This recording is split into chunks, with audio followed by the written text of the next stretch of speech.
live action superhero shows of the small screen with mega podtastic guest Crazy Joe next on Retro Serial.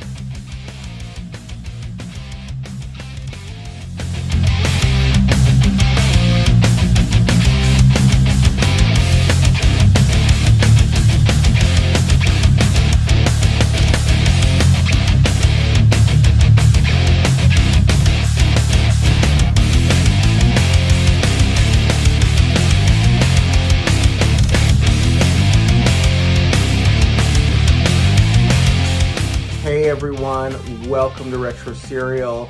I'm your host Ian C. On today's podcast, we are talking about live action superhero of the small screen through the 70s, 80s, and 90s. As you know, this show is all about growing up Generation X. And on today's program, our special guest is Crazy Joe from the Mega Podtastic podcast and YouTube channel. Check his channel out. I'm not going to spend a lot of time on introduction because this is really all you need to know. That's what we're going to be talking about. And I do a little bit of an introduction also with him when we start the interview. So you don't need to hear it twice, but you're going to hear it twice. With that said, please don't forget to like, comment, and subscribe to this channel. Hit the bell notification if you want to know when these things are available. Really, the liking, commenting, subscribing, those things mean the world to me. If you want to share it on your favorite social media, that's also that also means a lot to us here as we are trying to grow the platform here at Retro Serial. Let everyone know about the great content you're receiving here about growing up Generation X. If you want to go a step further, you're always welcome to visit our Patreon page where you'll find 2 levels of support. There's the Cornflake Club, which is $3 a month, and it's a tip jar just saying, hey, we like what you're doing, keep it up. But if you want to be on the Insiders Club, you need to join the Honeycomb Hideout, which is $5 a month, and you get most all podcasts and most all videos 1 day in advance. If you're listening to this on audio only, please also leave us a review and a rating. That means a lot to us as well, and share it.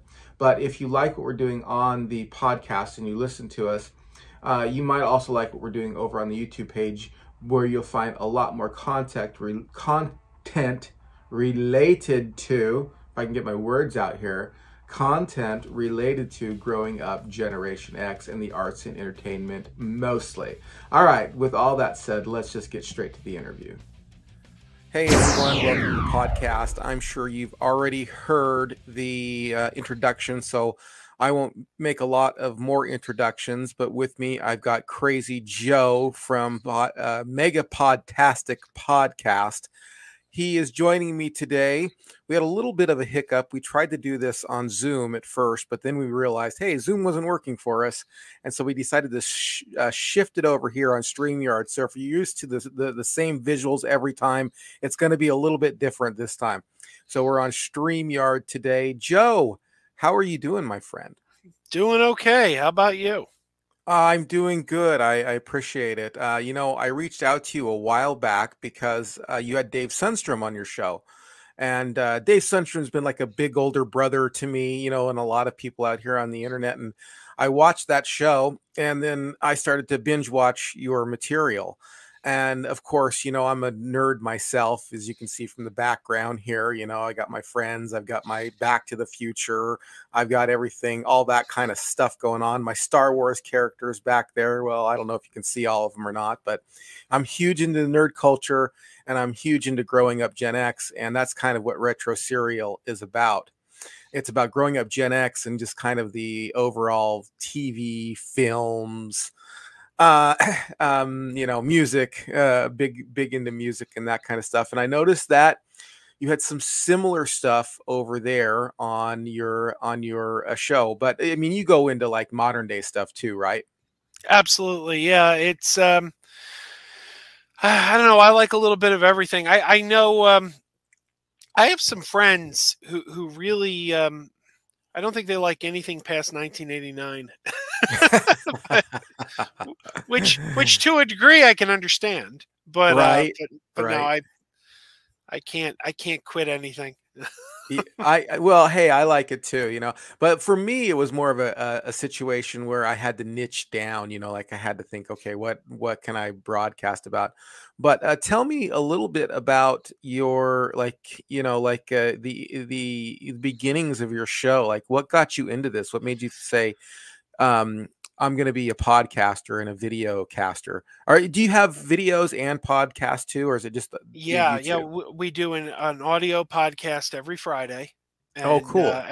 the video, just I would do live stream on Monday, and just incidental videos, not live videos, but just incidental videos throughout the week, like movie reviews. I get a lot of Blu-rays sent to me by studios that I need to review, and of course, I feel terrible because I don't have enough hours in the day to watch the movies to review them anymore. Oh, Because yeah. Yeah. between work and my kids, and it's like, so I feel like a fraud. They send me this stuff, and I'm like, I said, I can't find the time. Right. But Well, yeah, so if that's they should pay you. I mean, if they paid you, you'd make the time. You're like, hey, That's the thing. I got to work a day job. So I isn't if I didn't have that day uh, job, I'd have all the time to do those things. isn't that the craziest part of this? Is like, come on, let's just make this our full-time job. I wish I could. I wish I could. I'm like you. I have a day job too. I have to do this in my spare time and that kind of thing. So, what was the beginning of this?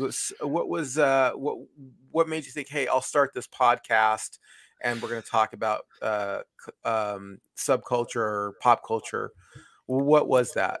Well, it's a pretty long story. I don't know if you want me to get into all of it, but I mean, Well, basically, give me the uh, medium version. Give me the I medium got version. I got my first iPod in the late early.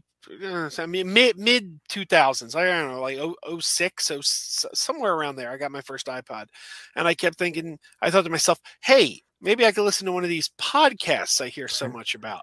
So I Right. started putting in some topics that I like. I put in, Star Trek, comics, sci-fi. And one of the first podcasts I came across was a podcast called Slice of Sci-Fi that Mm. they broadcasted out of Phoenix, Arizona. And oddly enough, by a strange twist of fate, about 6 months later, I found myself living in Phoenix, Arizona, and I didn't know Oh. anybody. I was, all alone in this town. I didn't know anyone. So I contacted these podcasters that I'd been listening to, and they invited me, hey, come on over, be on a show. And then next thing I knew, I was a regular on the show. They invited me to join. So every week I was on this podcast. It was a very strange thing to go from listener to being on the show.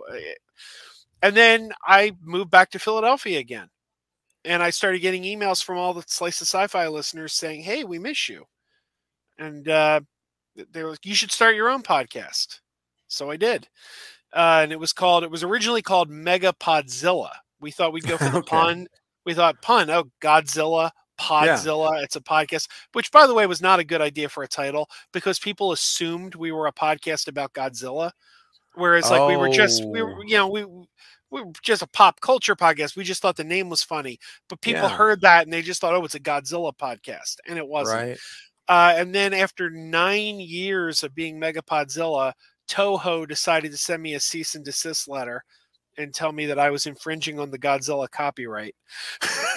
Oh, So, wow. So you had to change, huh? yep, yep. Is So that when you that's changed it to Podtastic?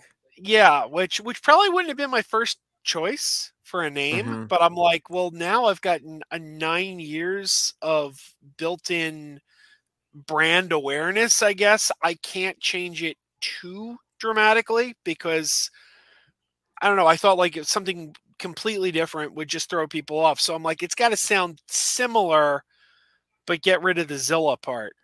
Yeah. I So went through a similar situation. My original concept was cereal for dinner. It was going to be cereal for dinner podcast, and I actually Googled it and looked it up, and I didn't find anything. And then, like, for some reason, I must have just overlooked it because there was a podcast called Cereal for Dinner, but it was kind of a weird podcast. It wasn't really about what the idea was, hey, Gen X, growing up around the TV. I was raised by a single mom. A lot of times it was cereal for dinner. I mean, that's what it was. But then there was a cereal for dinner, so I started calling it Some Cereal for Dinner. And finally, I just said, I don't want to get sued. I don't want to, let's just change it. And I thought, well, there's a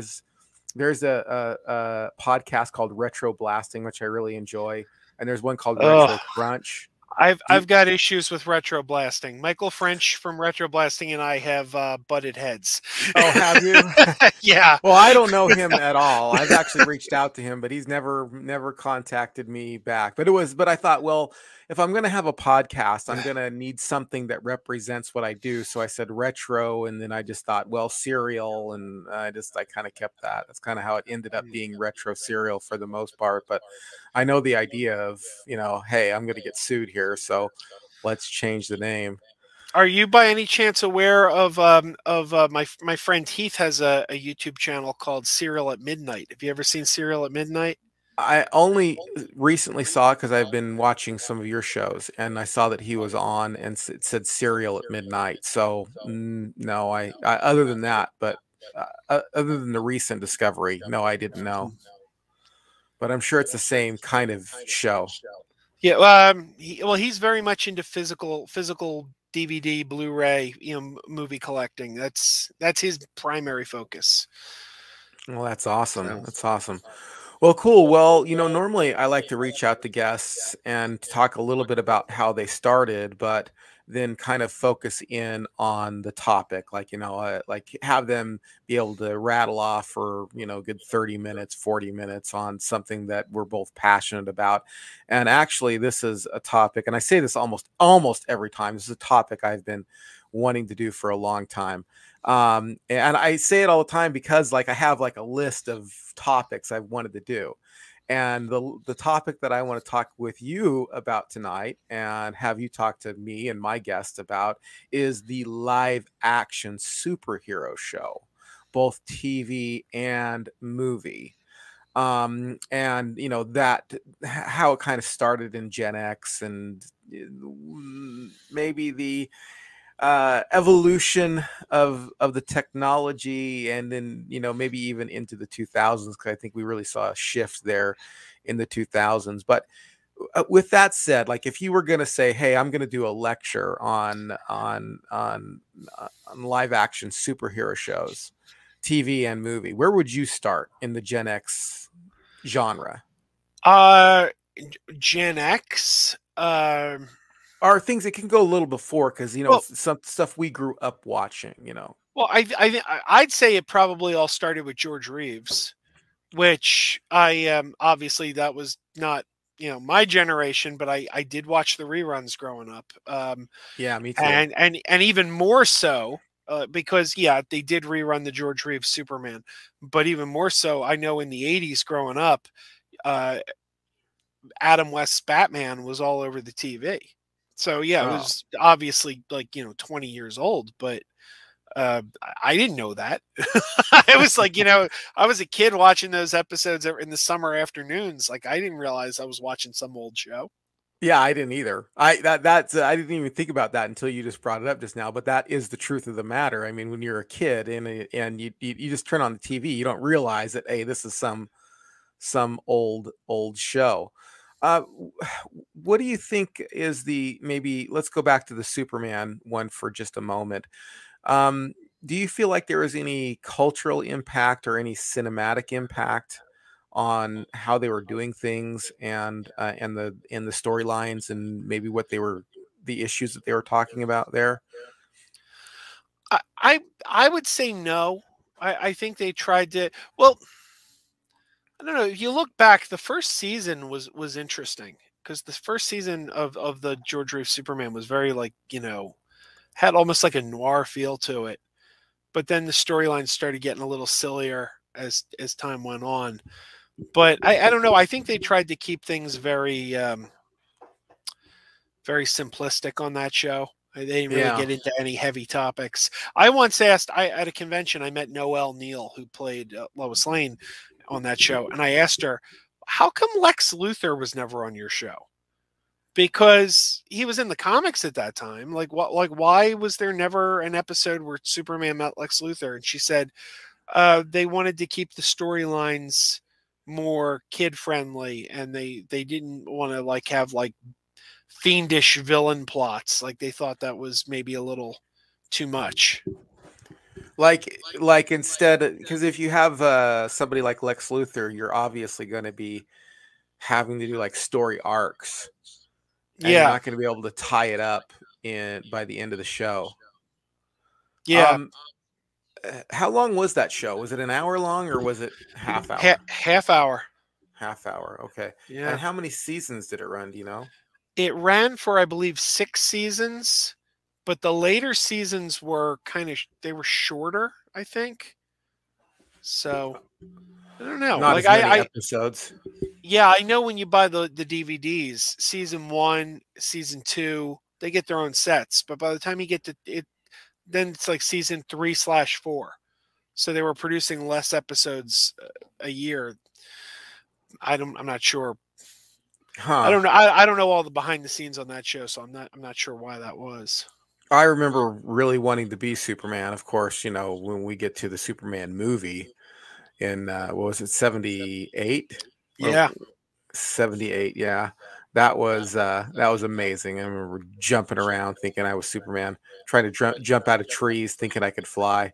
I was actually really under the impression that I could fly if I just did it right. You know, I thought I could totally fly if I just if I did it right. And one time when I was a kid, I tied a rope around myself and I jumped out of a tree. I tried that twice. So that's crazy. Well, let's move into the Batman thing. When you're a kid and you're watching Batman, what's going on in your head? Well, for one thing, like I said, I didn't realize I was watching an old show. I didn't realize I was watching a comedy either. Every week Batman, would get into these like outlandish predicaments, like he's drowning in a giant cake or something. It was ridiculous. But you were worried like the next day, like I got to see how's Batman going to get out of this. He's in trouble. And you look back at it years later, you realize it was goofy. It was done for laughs, but you didn't notice that as a kid. It was pretty silly. Yeah, exactly. Yeah. Do you think that was, I mean, do you think it's a comedy then, if you look at it today? Oh, I think so. I think so. Yeah. And a lot of people don't realize this, but that show saved Batman. Like the Batman comics were on the verge of being canceled because they were Really? not selling. They were not selling well. And they put that show on the air, and it's like suddenly, because I know comic book fans can be a little bit of a prickly bunch. I know sometimes, and I know people who are offended by that show because they're like, "Oh, I made fun of Batman." They were laughing at Batman. It's like, yeah, but you know what? There wouldn't be a Batman today if it wasn't for that show, possibly. Yeah, that's a sad thing to think about. Speaking of the comic books, was there a huge difference between the comic books and the Batman show and the Superman show? Well, I think Superman, the TV show, at least the early seasons, really were doing like crime stories, like small time criminals. Very. Whereas the comics were a little more sci-fi based, mad scientists and creatures from space, and so and a lot of that was budgetary. Batman, obviously in the 30s, he started out as a fairly dark, serious character, but as the 50s went on, he had become sillier. With Batman, they had Batman versus aliens, and like it had gotten a little more goofy and out there.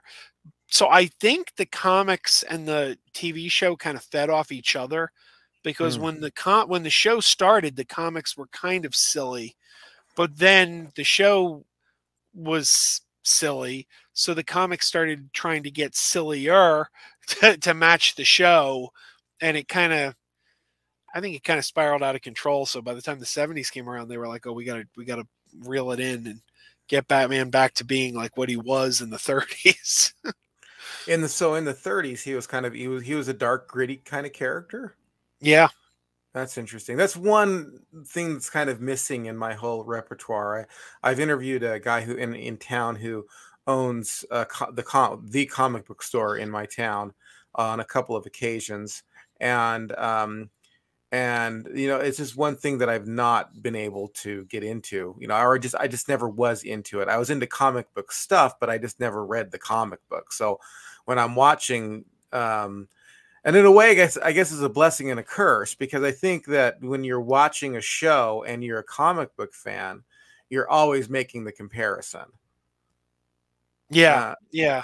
I've let go as time's gone on. I've let go because I think we're in an interesting place now in the modern day.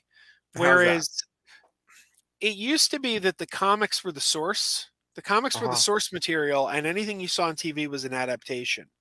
But we've gotten to a point where comic book sales are so low that not many people are reading the comics. So I think most people, their first exposure to these characters are through TV and movies. So I would argue that the TV and movies are probably more important now, because that's where most people like, and also characters like Harley Quinn that first appeared on television. She wasn't from the comics. I mean, she is now. Now she's in the comics, but she was created for the cartoon, and now she's like one of the most popular characters. I mean, she's been in 3 movies now. Wow. So I don't think I think the comics are actually. I'd almost say they're less important than they used to be.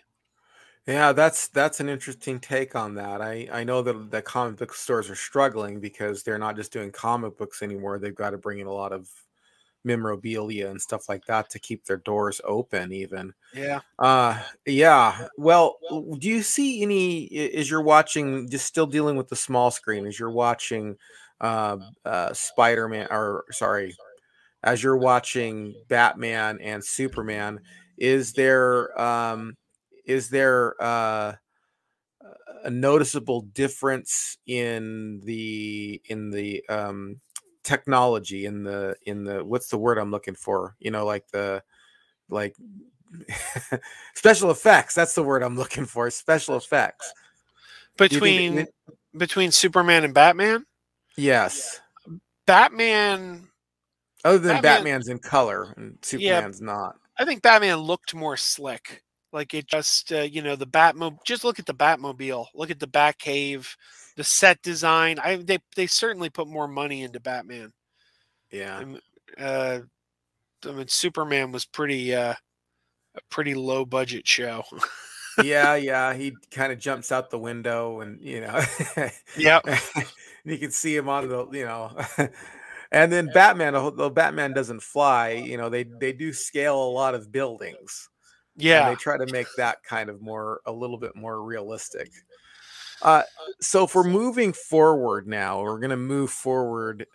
What's the next big? So we've gotten Superman, we've gotten Batman. What's the next big live action? Let's do small screen still superhero show that's out there. I'd say probably the Incredible Hulk. Okay. What year did that come out? I love the Incredible Hulk too. I mean, I used to pretend I was him all the time. Yeah. I have to look at. I know it was or maybe actually, you know what?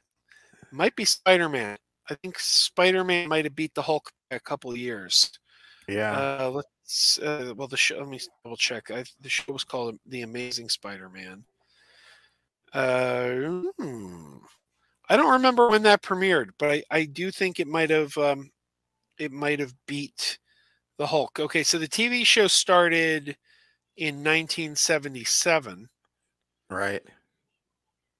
And when did the Hulk start then? I don't know. I don't know. Spider-Man, the Hulk, and Wonder Woman all kind of were right around the same time. They all hit like right in that same couple of years. You know what? The Incredible Hulk and Amazing Spider-Man premiered the same year. They were both 1977.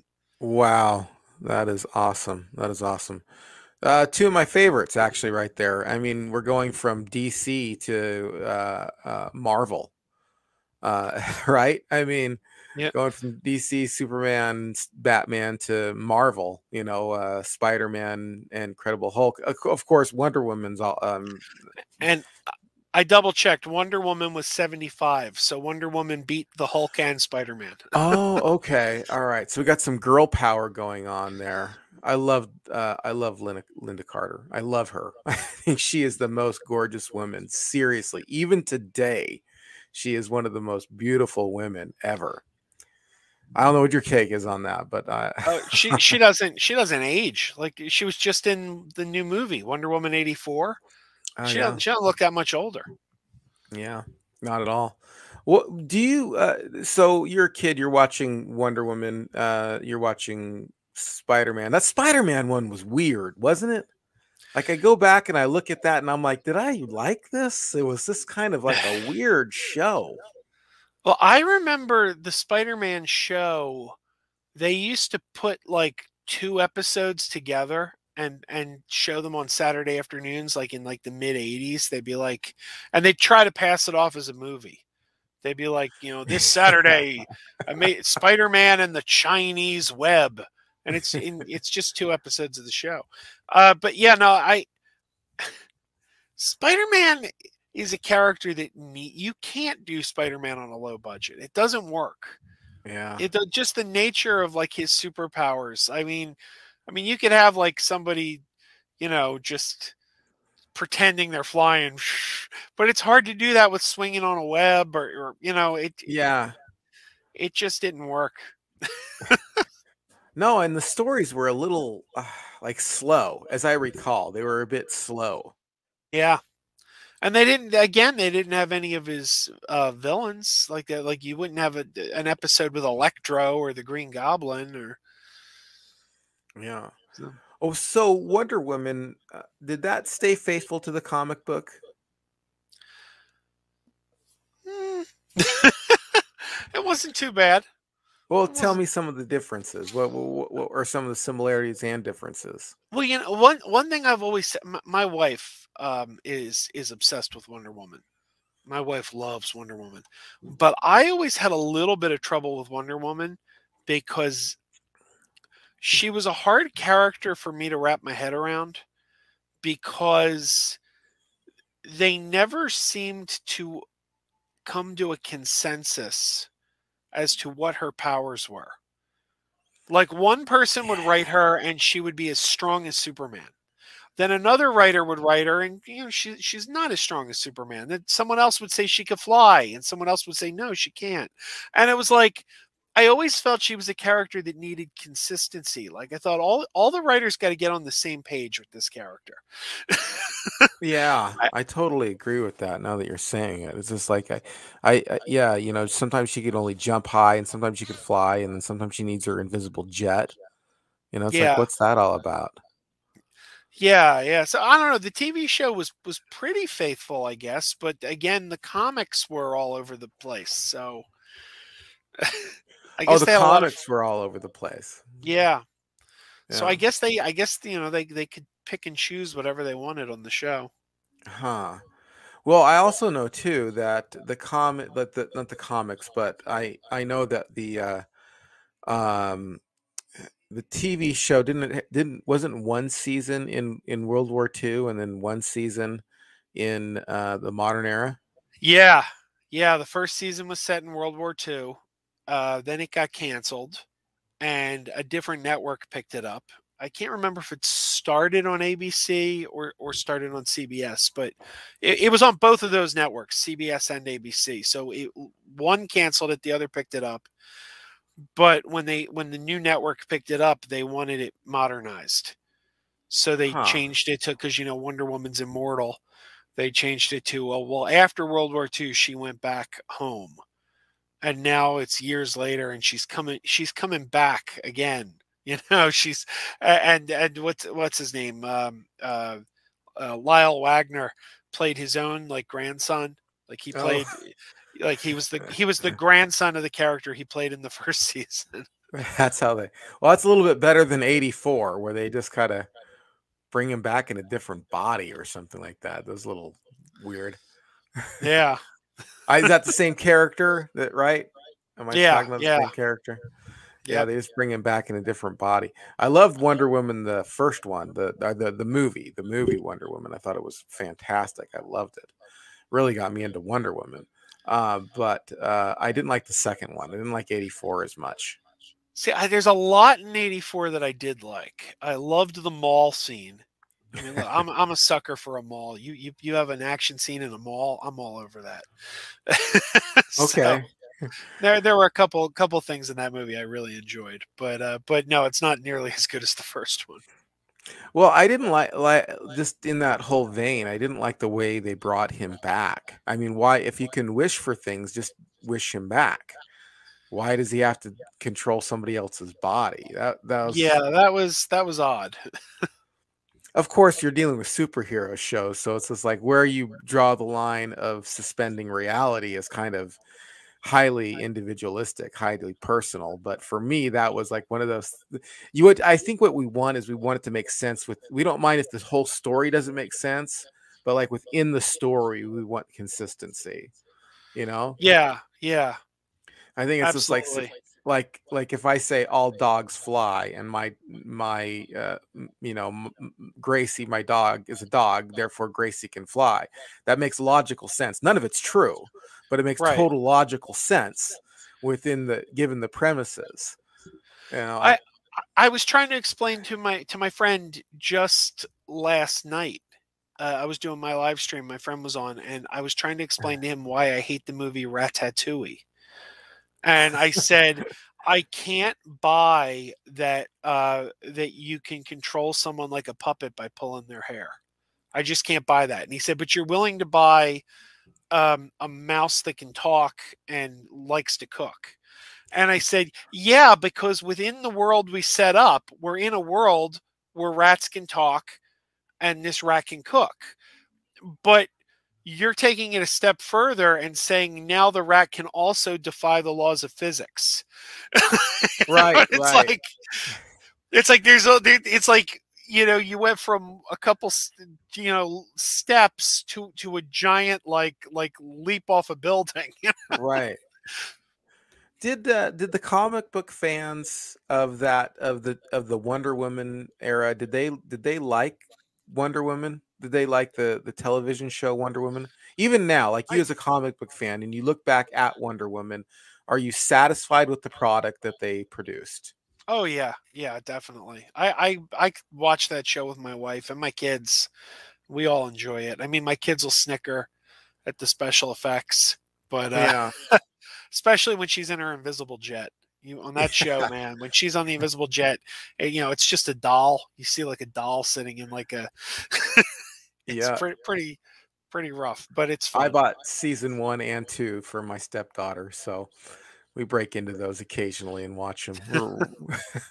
We're big fans. We're big fans of Wonder Woman here. So let me ask you this question. Do you, as a comic book fan, as you're looking at the Spider-Man TV show, do you like that? Not or is really. that like you're like, I can't stand that one? I'm not. I mean, I wouldn't be that harsh on it. Like it's okay. Like if it comes on, I could probably sit and watch it, but I would never go out of my way for that show. Yeah. I actually get more of a kick, and maybe it's because they're short. They're short, and maybe that's it. Short and digestible. It doesn't overstay its welcome. But I actually far prefer watching the old Electric Company shorts with Spider-Man. Yes, they were great, man. Spider-Man's teaching us to read. Yeah, those were fun. Those were a lot of fun. Those were yeah, I still enjoy those as well. Let's move to Incredible Hulk for just a moment. I think Incredible Hulk fans were. You can't satisfy everybody, but I think for the most part, even fans of the comic book back then were pretty happy with Incredible Hulk. Yeah, I think so. That was very successful. Yeah, it was really successful. What were some of the differences between the comic book and the Incredible Hulk, the television show? Well, for one thing, the character's name. In the comics, he was Bruce Banner. They changed it to David Banner for the stupidest reason. What And was the reason? I know I heard the reason before, but I totally forgot what it was. someone at the network thought that the name Bruce sounded gay. Don't shoot the messenger on that one, please.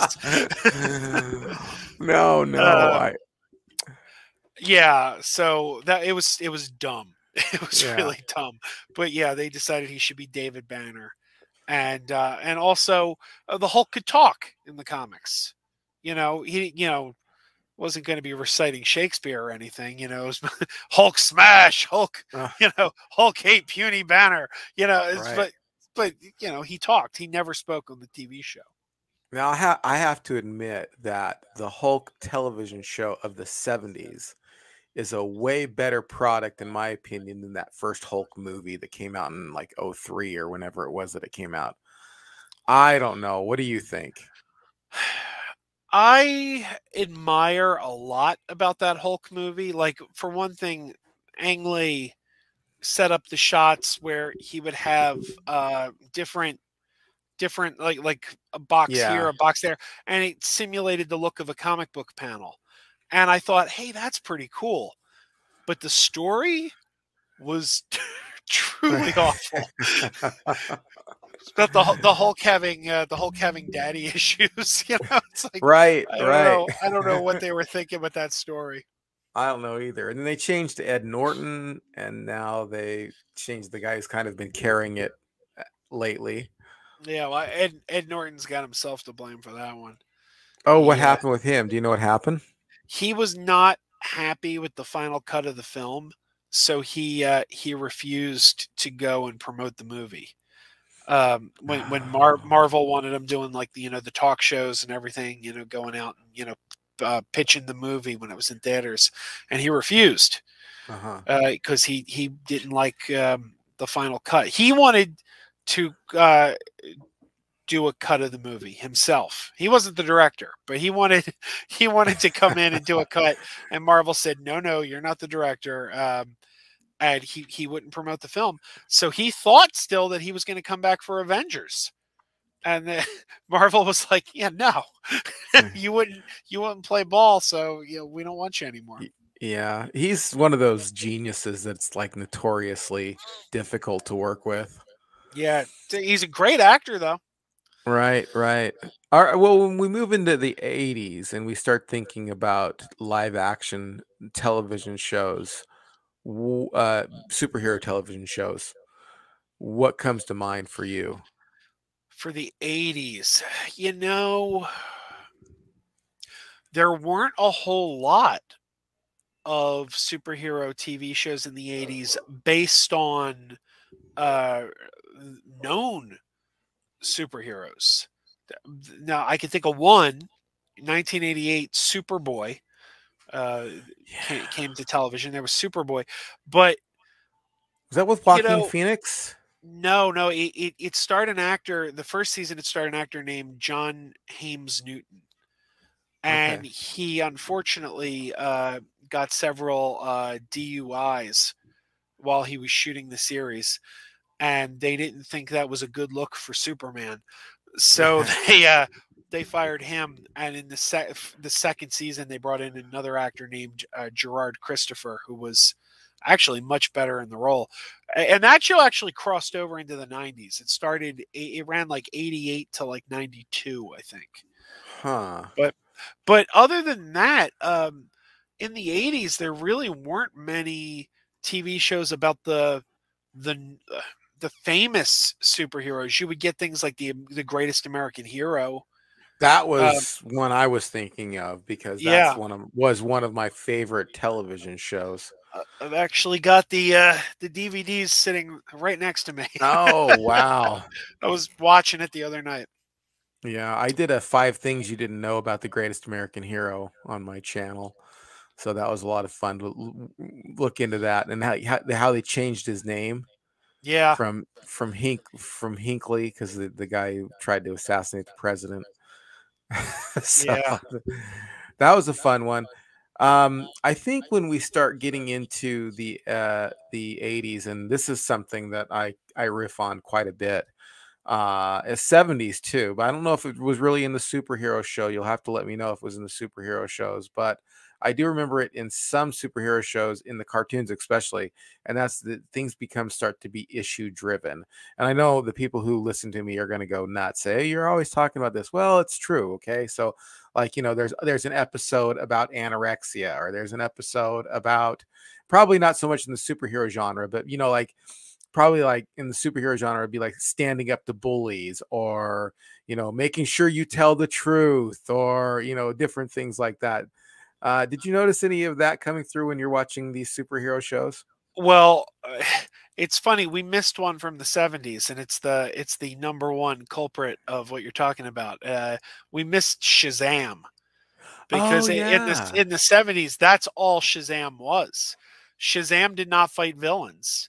All he did was go around and, oh, this boy is having trouble with bullies.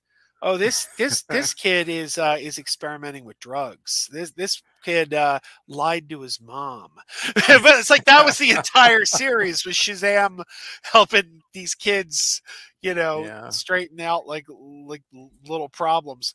But yeah, and especially the animated shows, like the He-Man, and I don't know. Did you specify when we started this out? Did you specify live action? Because we skipped over all the animation, because there was Super Friends. I was more going into live action, because it's one that I Yeah. haven't. But we could talk. I mean, look, we can talk about whatever we want. That's the good news about a podcast, and take whatever trail you want to take. I mean, by all means.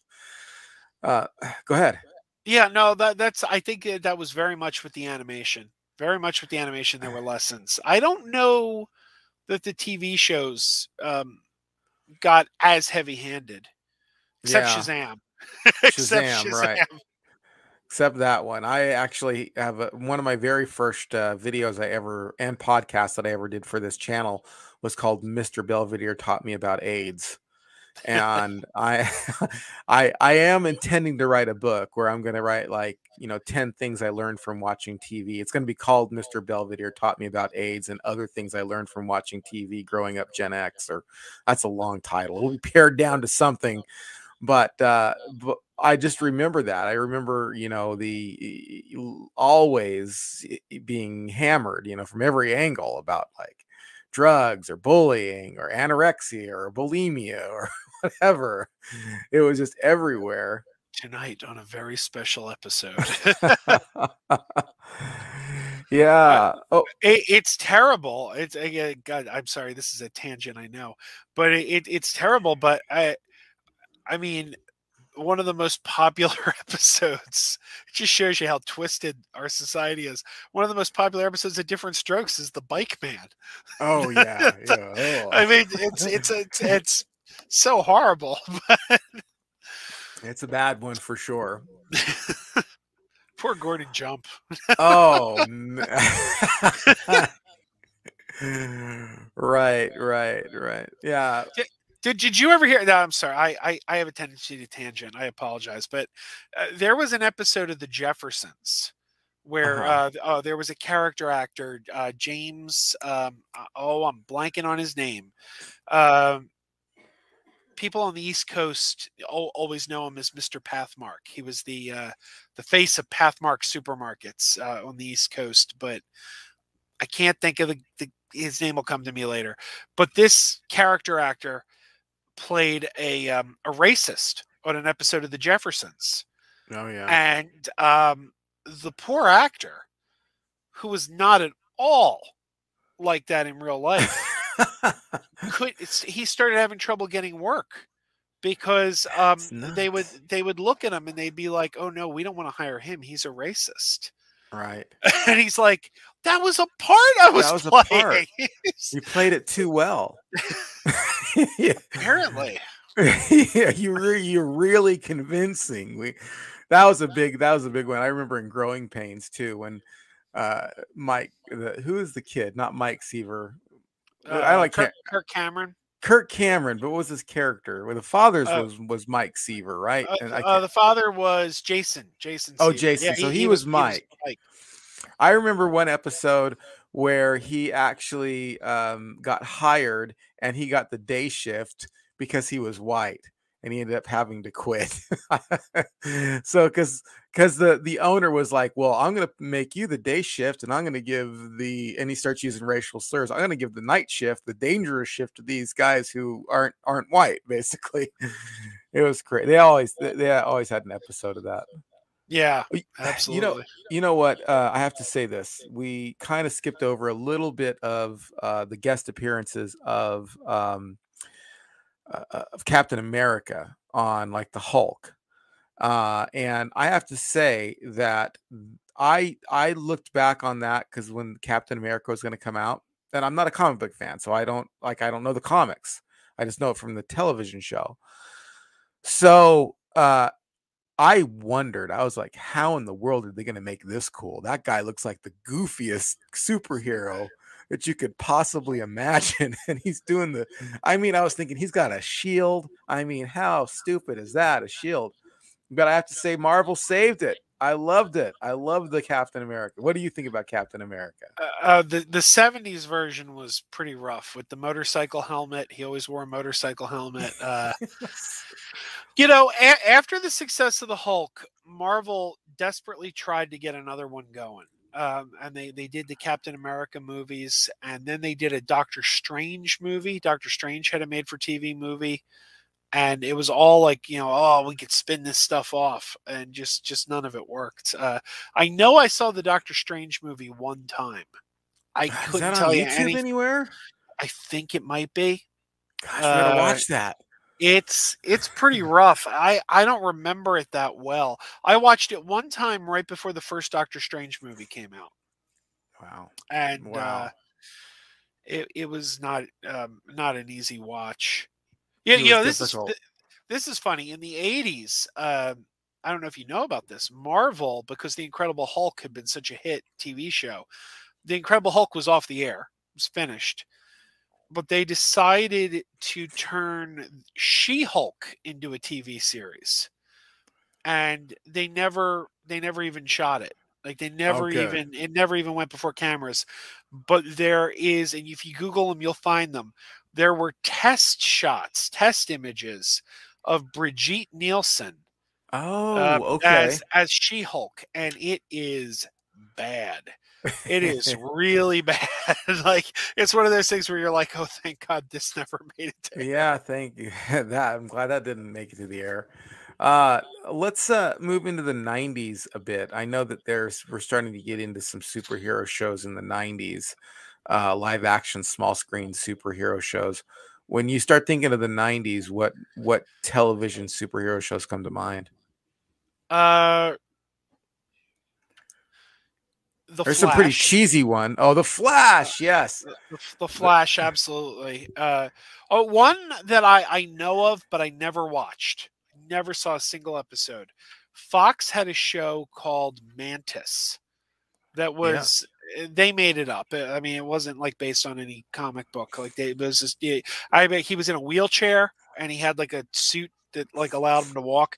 I never saw a single episode of Mantis. Couldn't tell you if it's good or bad, but I know that was in the 90s. But yeah, I watched The Flash every week. Oh, you did? Yeah. I didn't get to watch it as much. 90s on television was a little spotty for me because I was, a young adult and I was out with friends and stuff. And it wasn't like when I was home. And basically when you're home, you're watching TV. You just leave at night. Hey, Mom, I'm 10 years old, I know, but I'm going to go hang out with my friends at 7-Eleven. It just doesn't happen when you're 10 or 12. But when I was a young adult, TV was a bit spotty for me in the 90s. But I do remember catching a few episodes of that, and one of the things that puzzled me, and maybe you can enlighten me on it, is I couldn't tell when it was supposed to take place. Like was it in the 50s or I remember thinking, when is this happening? Well, they were going for the same aesthetic as the '89 Batman movie, because the '89 Batman movie was the year before, and the '89 Batman movie was kind of timeless. Like the characters, everybody wore like a fedora, and it had like Right. that very like 1930s gangster look about it, but the technology was modern. They had computers and they had so it was kind of like this almost like fantasy timeless place where we're going to have the aesthetic of the 30s but the technology of today. And I think the Flash tried to emulate that and go for the same thing. Huh. Well, that's interesting because that does shed some light on it. So it's kind of like its own universe, basically. Yeah, pretty much. Yeah. There was some real junk that came out too, like Lois and Clark. I don't know if you ever had a chance to watch I any of that, but I I did not like forgot. that. I forgot about Lois and Clark. Actually, yeah, that was a big one though. That because it lasted 4 years, and I tried so hard as a Superman fan. I tried so hard. I could not get into Lois and Clark. I tried, but I just couldn't. It was. I don't know. It was for one thing. I couldn't buy Dean Cain as Superman, and I've met Dean Cain. I met him at a Oh, okay. convention, and he was a super nice guy. Couldn't have been Yeah. friendlier, but he just looked. I don't know. He looked like a small little guy. Like I don't know. He Like doesn't he doesn't look as striking as you'd think Superman was. I really think the right. Christopher Reeves Superman is still the iconic kind of Superman. Oh Although I did yeah. like the Henry Cavill, Cavill or however you say his name. I don't know if you did you like the Henry Cavill one or no, or did you? Yeah, he was all right. I didn't like his movies. Actually I hated his movies, but You hated the Superman, you hated Man of Steel? I couldn't stand Man of Steel. I got so many problems with Man of Steel, but none of them were Henry Cavill. I mean, I thought he was well cast. I didn't like the script. I actually liked Brandon Routh better. Superman Yeah. Returns. I thought he was really well cast, and unfortunately, I think he got a raw deal because What he was supposed. happened with him? I thought he was great. I know that the movie tanked, Well, it but didn't really. It actually didn't. It actually did better financially than Batman Begins, but Batman Begins got 2 sequels. The problem is Superman Returns cost a little more to make, and they were making a sequel. A sequel had a green light. They were going to make a sequel, but yeah. then the writer's strike happened, and the writer's Oh. strike put that sequel on hold. Uh-huh. And then it just never got up and running again. And Yeah. then I guess so much time had passed, they were like, "Oh, we'll just start over at this point." Yeah, but he didn't do much of anything after that. I know he was on a couple episodes of Smallville, wasn't he? Well, he was a regular. He was a series regular on Legends of Tomorrow, where Okay. he played another superhero. He played another DC hero. He played the Atom. Oh. And they did a really cool episode a couple of years ago. There's a famous comic book storyline called Crisis on Infinite Earths, Mhm. and it deals with parallel Earths. And they decided on TV to do an adaptation of that story.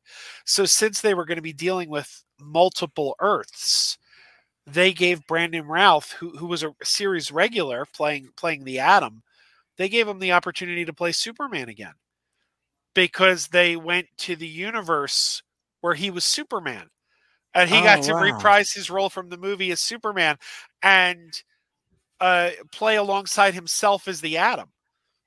Oh, wow. It was pretty neat. In That's really fact, cool. his Superman, Brandon Routh's Superman, got into a fight with the current Superman on TV, Tyler Hoechlin. The two of them have a fight on that episode. On what show is this? This was on. It was, you know what? It was a big crossover. So Huh. it was the Flash and Arrow and Legends of Mm. Tomorrow and Batwoman. They did like a 5-part storyline, so it was spread out across all those shows. Mm. How did you feel about Smallville? I actually really enjoyed Smallville. I liked it. I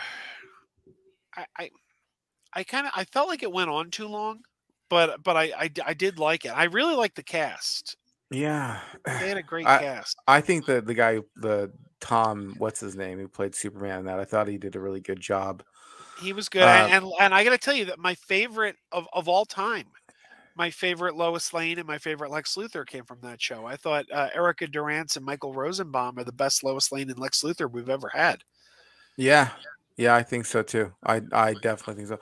I couldn't agree with you more that it went on too long. That was the kind of thing, like, sometimes it drags on and you're like, we need to wrap this up. Okay.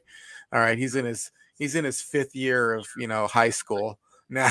he needs to graduate, and it just kind of drags on a little bit. But it's interesting on that Crisis storyline on Arrow and Legends of Tomorrow, since they were going to all these different Earths, Tom Welling got to reprise his role as Clark Kent on that show too. That's awesome. And they went to the world where Clark Kent was where the Smallville universe, and we kind of got to find what happened to that version of Clark Kent years later, and it was really cool because it turned out he gave up his powers to become a normal person and just raise his kids. Like Superman 2. Yeah, he just wanted to work on the farm with his wife and kids, and he didn't want to be Superman anymore. Wow. That's like the drummer for REM. He just quit REM. I don't know if you knew about that or not. Way back when, like, it's just like they're millionaires. They're going to make another million, and he just quit. How's that for a crossover into music? Okay. There was something. Oh yeah. Speaking of inconsistent powers that we talked about like a long time ago, Superman 2.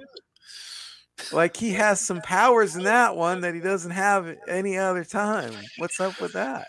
I just got to tell you now, every now and then it's really handy to be able to throw a giant cellophane S. Like that's a power that really, I mean, that's the one you want, man. I know. If you're facing a supervillain, you just want to know that you could pull a cellophane S off your chest and stop him for a minute. Did you ever see the clip from Family Guy where they showed that scene? Probably. I don't really remember, but probably. Superman threw the cellophane S, and he caught the big guy, Non from Superman 2. He caught him in the S, but then it disappeared, just like it did in the movie. And Non said, "What was that?" And Superman goes, "Yeah, take that." He says, "That was mildly inconvenient." Exactly. Well, if there was one television show from the Gen X era that you would encourage people to go back and watch and say, hey, this one holds up over time, which one would it be? I'm actually going to go with Superboy, because it's a show that is criminally underlooked. I mean, people seem to forget it. People seem to forget that, and I know why people forget it too. It was a hit show, ran for 100 episodes, and Warner Brothers wasn't getting that money. It was licensed to the Salkinds, who made the movies. So Warner Brothers was not getting the money, and they decided we want a show about Superman.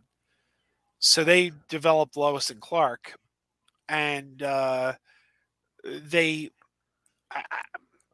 I couldn't tell you exactly what they did, but they created some legal red tape that made it impossible for the Superboy show to continue.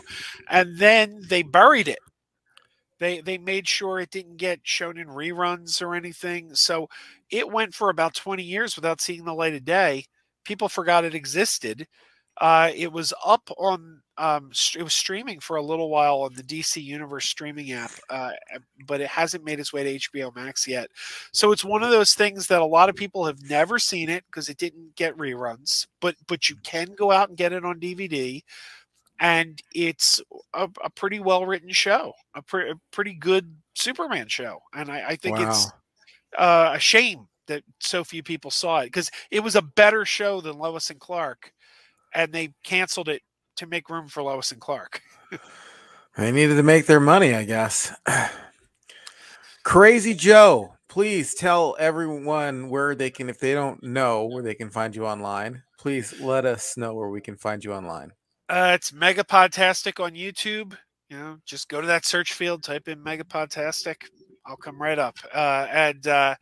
You can find the podcast wherever you get audio podcasts, whether it be Apple Podcasts or Stitcher or I don't know.